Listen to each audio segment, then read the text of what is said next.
Let me ask you something. Have you ever felt tired even after sleeping? Not physically tired, but mentally drained. Like everything feels heavy, even simple things. Texting back feels exhausting. Making decisions feels overwhelming, and you don't know why. Here's the scary part. Most people who are emotionally exhausted don't even realize it. They think it's just stress or laziness, or that something is wrong with them. But it's not. And by the end of this video, you'll know exactly if you're emotionally exhausted, why it happens, and the one sign almost nobody talks about, but it's the most dangerous. What emotional exhaustion really is. Emotional exhaustion is not depression. It's not anxiety either. It's what happens when your nervous system has been in survival mode for too long. Too much stress, emotional pressure, unresolved feelings, expectations, mental noise, and not enough rest, safety, emotional release. It's like leaving your phone on 2% battery and still expecting it to run all your apps perfectly. Eventually, something breaks. But the problem is, emotional exhaustion is sneaky. It doesn't announce itself. It hides behind, I'm fine, I'm just busy, I just need a vacation. So let's talk about the real signs, not the obvious ones, the subtle ones that people ignore for years. Sign 1. You're tired of things you used to enjoy. This is usually the first sign. You don't feel sad. You don't feel depressed. You just feel empty. Music doesn't hit the same. Shows don't excite you. Conversations feel boring. Even things you love feel like effort. And people think, maybe I'm just changing. But what's really happening is emotional numbness. Your brain is protecting itself by lowering emotional intensity. Not just negative emotions, but positive ones too. It's like turning the volume down on life, not because you don't care, but because your system is overwhelmed. Quick question. When was the last time you felt genuinely excited about something without forcing it? Exactly. Small things feel way too heavy. Emotionally exhausted people don't collapse under big problems, they collapse under tiny ones. A message feels like a burden, a decision feels paralyzing, a simple task feels impossible. Not because it's hard, but because your emotional energy is already gone. Your brain is working on empty fuel, so even normal life feels like too much. You feel irritated, but you don't know why. This one confuses people. You're not angry, you're not aggressive, but everything annoys you. Noise, people, questions, even kindness. You feel tense for no reason. That's emotional overload.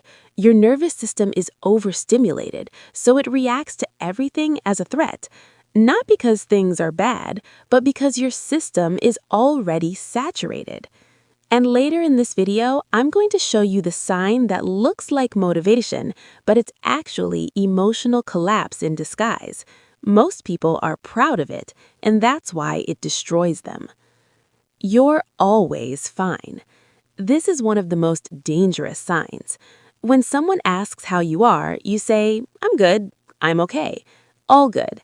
But you never actually explain how you feel, not because you're hiding, but because you don't even know anymore. You're disconnected from your emotional state. You operate on autopilot. You function, you perform, you survive, but you don't process. And unprocessed emotions don't disappear. They go underground, and they drain you slowly. You can't rest even when you try. This is huge. You finally get time to relax, and you feel uncomfortable. You scroll, you overthink, you feel restless. Your body is tired, but your mind doesn't know how to stop. That's because emotional exhaustion is not solved by sleep. It's solved by safety. And if your nervous system doesn't feel safe, rest feels threatening. so you stay mentally alert, even in silence. You feel guilty for doing nothing. This one is brutal. You rest and feel guilty. You say no and feel selfish. You take a break and feel lazy. Emotionally exhausted people feel like they must always justify their existence. They tie their worth to productivity, so even when they're dying inside, they feel guilty for stopping. That's not discipline, that's emotional survival mode. You fantasize about disappearing, not dying, not dramatic, just disappearing. Being alone, no responsibilities, no expectations, no conversations. You want silence from the world. That's emotional overload. Your brain is craving absence of stimulation, not pleasure, not excitement, just peace. The most dangerous sign. Here it is, the sign nobody talks about.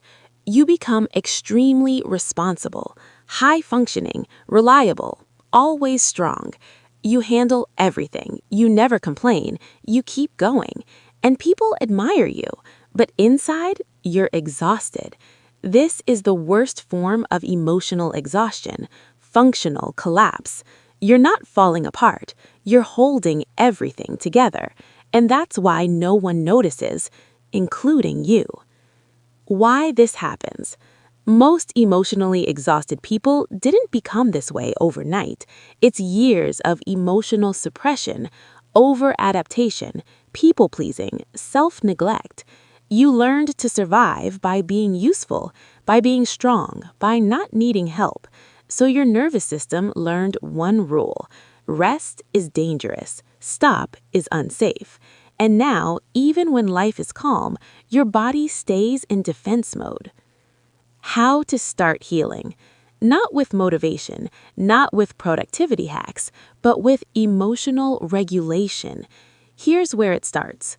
1. Name what you feel.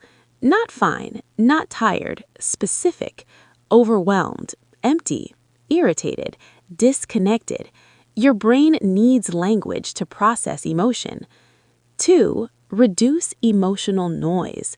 Less stimulation, less multitasking, more silence. Not isolation, regulation. 3. Stop performing. You don't need to justify rest. You don't need to earn peace. Your nervous system needs safety, not success. Here's the truth most people never realize. Emotional exhaustion doesn't come from doing too much. It comes from feeling too little for too long, from ignoring your inner world, from surviving instead of living, from functioning instead of processing. And the moment you stop asking, "What's wrong with me?" and start asking, "What has my nervous system been carrying?" that's when healing actually begins. If this video describes your life, you're not broken. You're just emotionally overloaded, and awareness is the first real rest you've had in years.